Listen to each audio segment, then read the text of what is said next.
Class 9th chapter 1 हमारे आसपास के पदार्थ। संसार की सभी वस्तुएं जिस सामग्री से बनी हैं वैज्ञानिक उसे पदार्थ कहते हैं। वे वस्तुएं जिनका द्रव्यमान होता है और स्थान घेरती हैं पदार्थ कहलाता है। प्राचीन भारत के दार्शनिकों ने पदार्थ को पंच तत्व वायु, पृथ्वी, अग्नि, जल और आकाश से बना बताया और पदार्थ को इन्हीं पंच तत्वों में वर्गीकृत किया है। सभी पदार्थ कणों से मिलकर बने होते हैं। पदार्थ के कण अत्यंत सूक्ष्म होते हैं। पदार्थ के कणों के बीच रिक्त स्थान होता है। पदार्थ के कण निरंतर गतिशील होते हैं।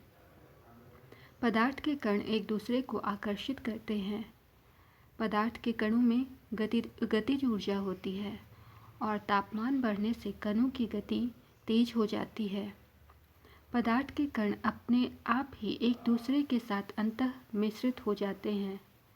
ऐसे कणों के रिक्त स्थानों में समावेश के कारण होता है।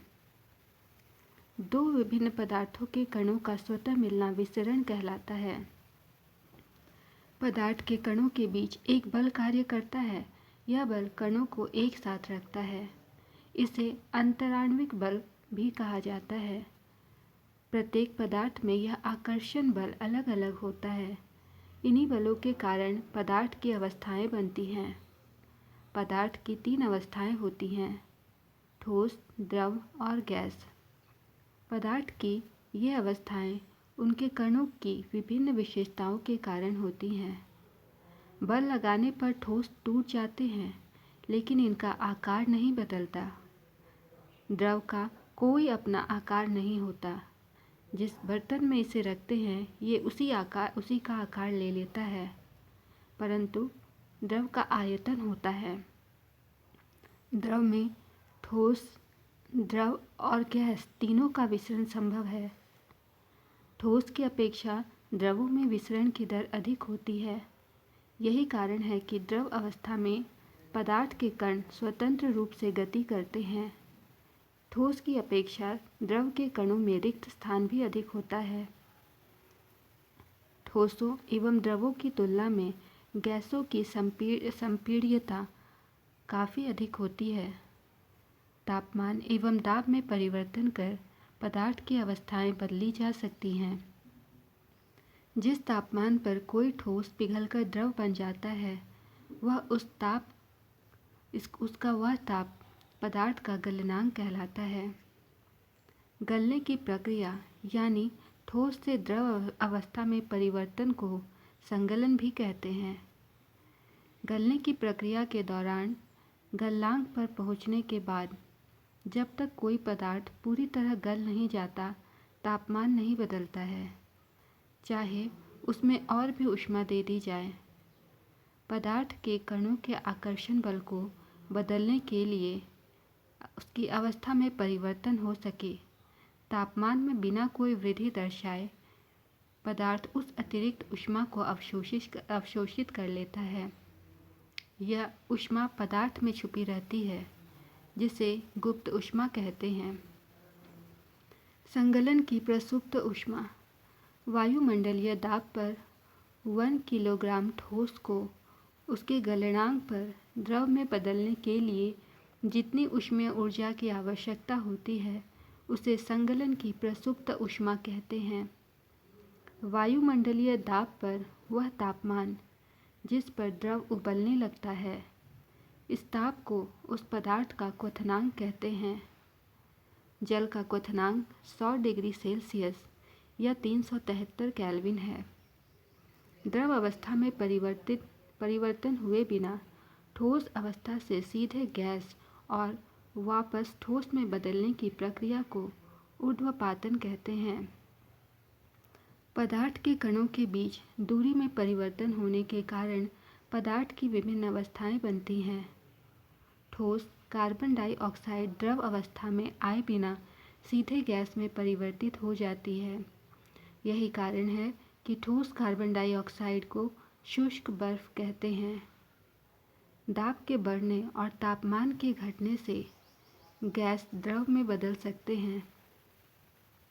क्वथनांक से कम तापमान पर द्रव के वाष्प में परिवर्तित होने की प्रक्रिया को वाष्पीकरण कहते हैं। वाष्पीकरण से शीतलता आती है।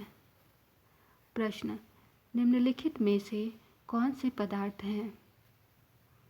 कुर्सी, वायु, स्नेह, गंध, घृणा, बादाम, विचार, शीत, शीतल पेय, इत्र की सुगंध। उत्तर, कुर्सी, वायु, बादाम और शीतल पेय ये पदार्थ हैं। प्रश्न, निम्नलिखित प्रेक्षण के कारण बताइए। गर्मा गर्म खाने की गंध कई मीटर दूर से ही आपके पास पहुंच जाती है, लेकिन ठंडे खाने की महक लेने के लिए आपको उसके पास जाना पड़ता है। उत्तर, यह पदार्थ के कणों की विशेषताओं का गुण है। जो तापमान बढ़ने से इनके कणों की गतिज ऊर्जा बढ़ जाती है और कण गतिज ऊर्जा बढ़ने से इनके बीच की दूरी अर्थात कणों के बीच रिक्त स्थान बढ़ जाता है और फैलने लगते हैं। यही कारण है कि गर्म खाने की महक ठंडे खाने की अपेक्षा तेजी से हमारे पास पहुंचती है। प्रश्न, स्विमिंग पूल में गोताखोर पानी काट पाता है, इससे पदार्थ का कौन सा गुण प्रेक्षित होता है?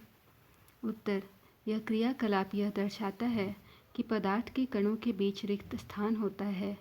यदि पदार्थ के कणों के बीच रिक्त स्थान नहीं होता तो गोताखोर पानी को नहीं काट पाता। प्रश्न, पदार्थ के कणों की क्या विशेषताएं होती हैं? उत्तर, पदार्थ के कणों की निम्न विशेषताएं होती हैं। पहला, पदार्थ के कणों के बीच रिक्त स्थान होता है। दूसरा, पदार्थ के कण निरंतर गतिशील होते हैं। तीसरा, पदार्थ के कण एक दूसरे को आकर्षित करते हैं। प्रश्न, किसी तत्व के द्रव्यमान प्रति इकाई आयतन को घनत्व कहते हैं। बढ़ते हुए घनत्व के क्रम में निम्नलिखित को व्यवस्थित करें।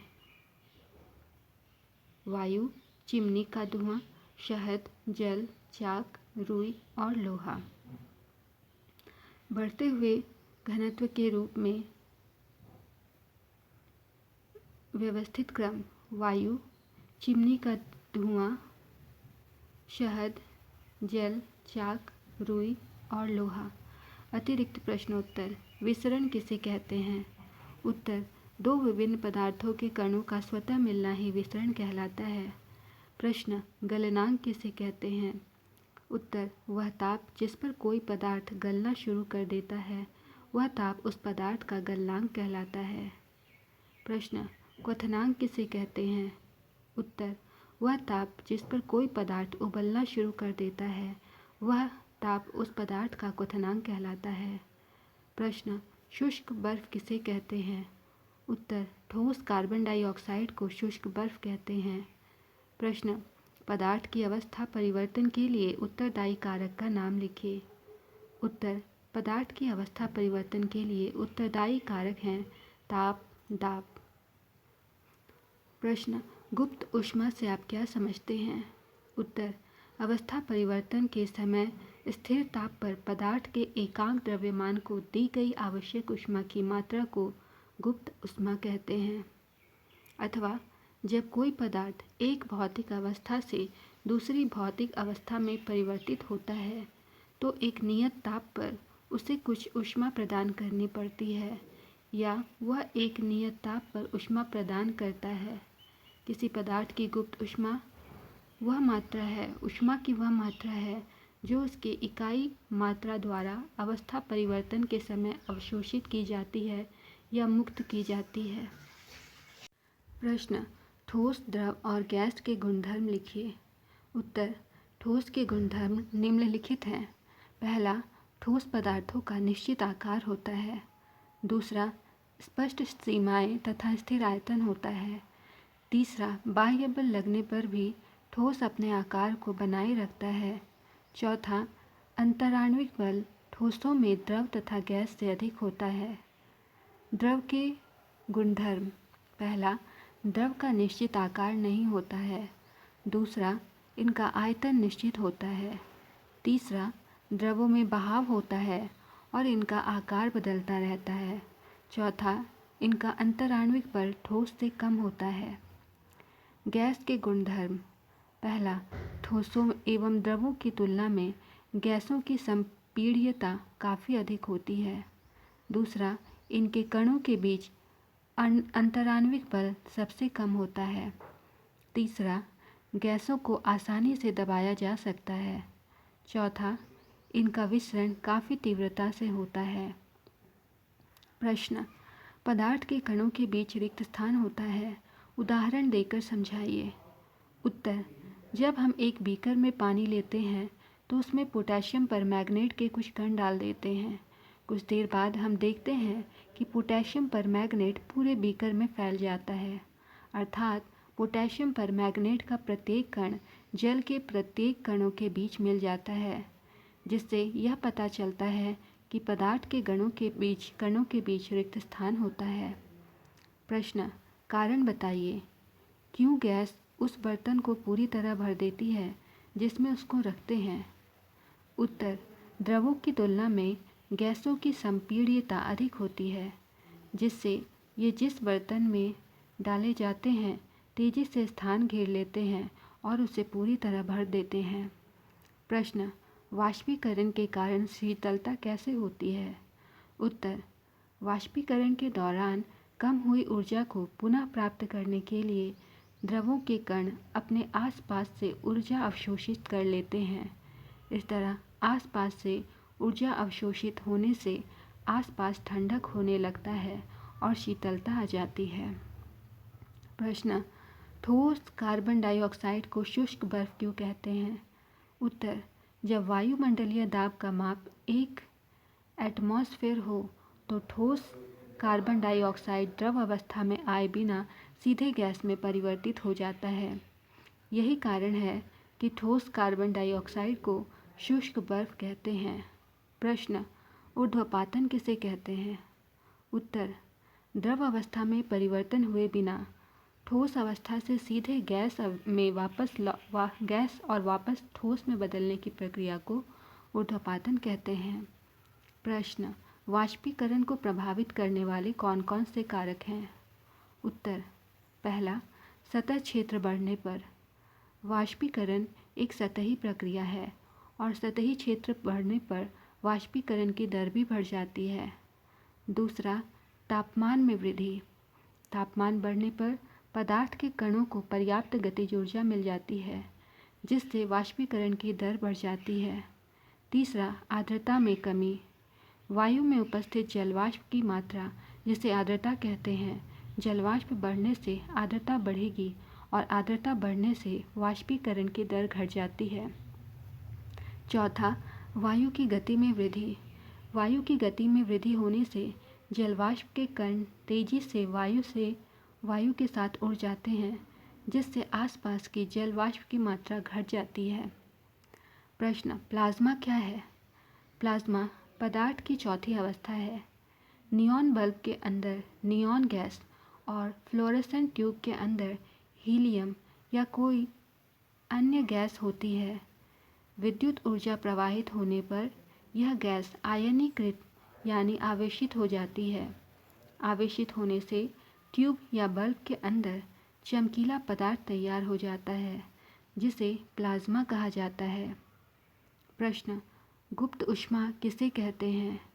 उत्तर, गलने की प्रक्रिया के दौरान गलनांक पर पहुंचने के बाद जब तक कोई पदार्थ पूरी तरह गल नहीं जाता, तापमान नहीं बदलता, चाहे उसमें और भी ऊष्मा दे दी जाए, पदार्थ के कणों के आकर्षण बल को बदलने के लिए, ताकि अवस्था में परिवर्तन हो सके, तापमान में बिना कोई वृद्धि दर्शाए पदार्थ उस अतिरिक्त ऊष्मा को अवशोषित कर लेता है। यह ऊष्मा पदार्थ में छुपी हुई रहती है, जिसे गुप्त ऊष्मा कहते हैं। प्रश्न, संगलन की प्रसुप्त ऊष्मा किसे कहते हैं? उत्तर, वायुमंडलीय दाब पर 1 किलोग्राम ठोस को उसके गलनांक पर द्रव में बदलने के लिए जितनी ऊष्मीय ऊर्जा की आवश्यकता होती है, उसे संगलन की प्रसुप्त ऊष्मा कहते हैं।